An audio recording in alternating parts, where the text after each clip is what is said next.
Heto na nga for today's mini vlog. Tara, samahan niyo kami magluto ng simple at masarap na ulam namin dito. Sa trabaho pa lang, pinaplano na namin kung anong lulutuin namin dinner.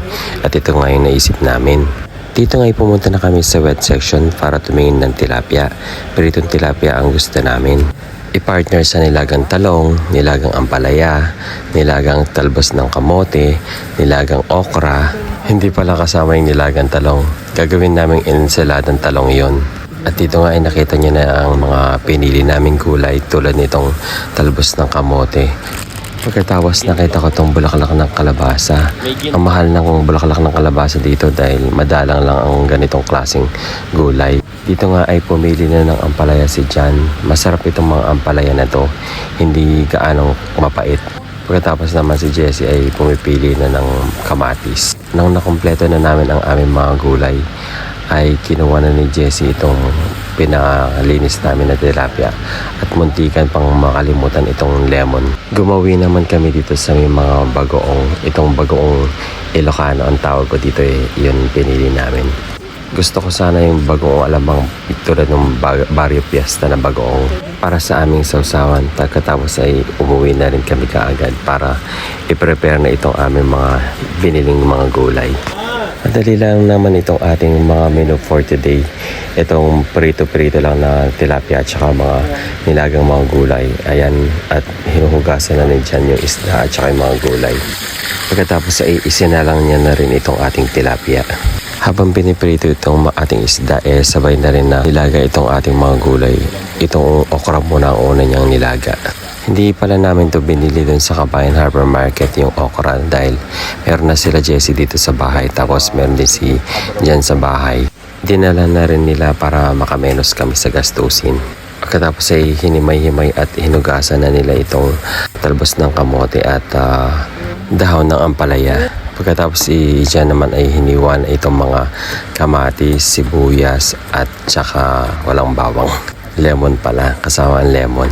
Gagawa siya ng sausawan dito at saka para sa ating ensaladang talong.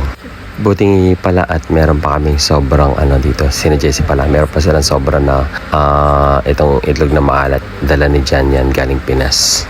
Ito, papakita ko sa inyo itong sausawan na ginawa ni Jan, yung bagoong na sausawan na may kalamansi at sili. Fast forward nga at hindi ko na videohan itong paghango ng nilagang okra. Ito, luto na siya. Ina-arrange ni Jan para daw maganda sa vlog.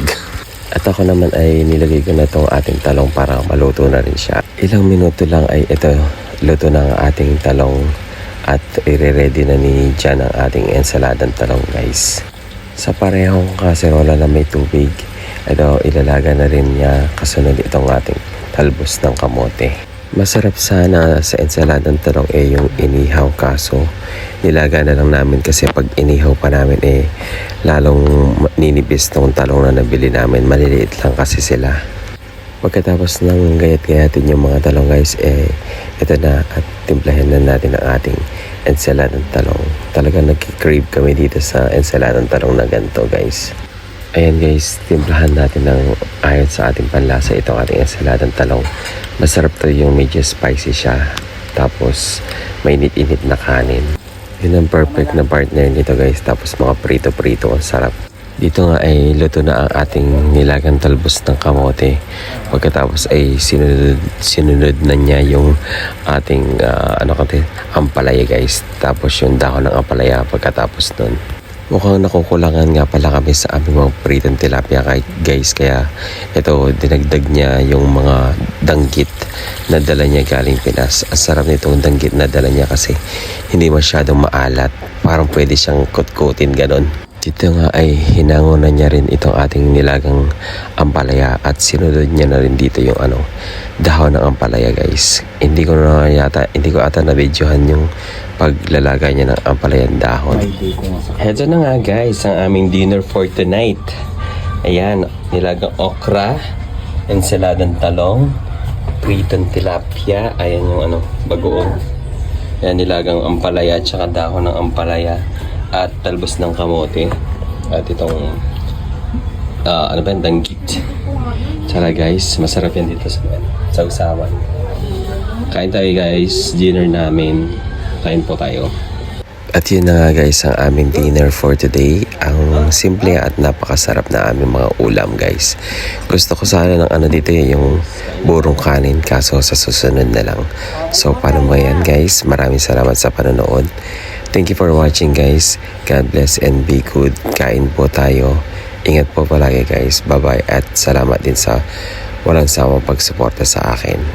So ulitin po. Bye bye. Ingat po palagi.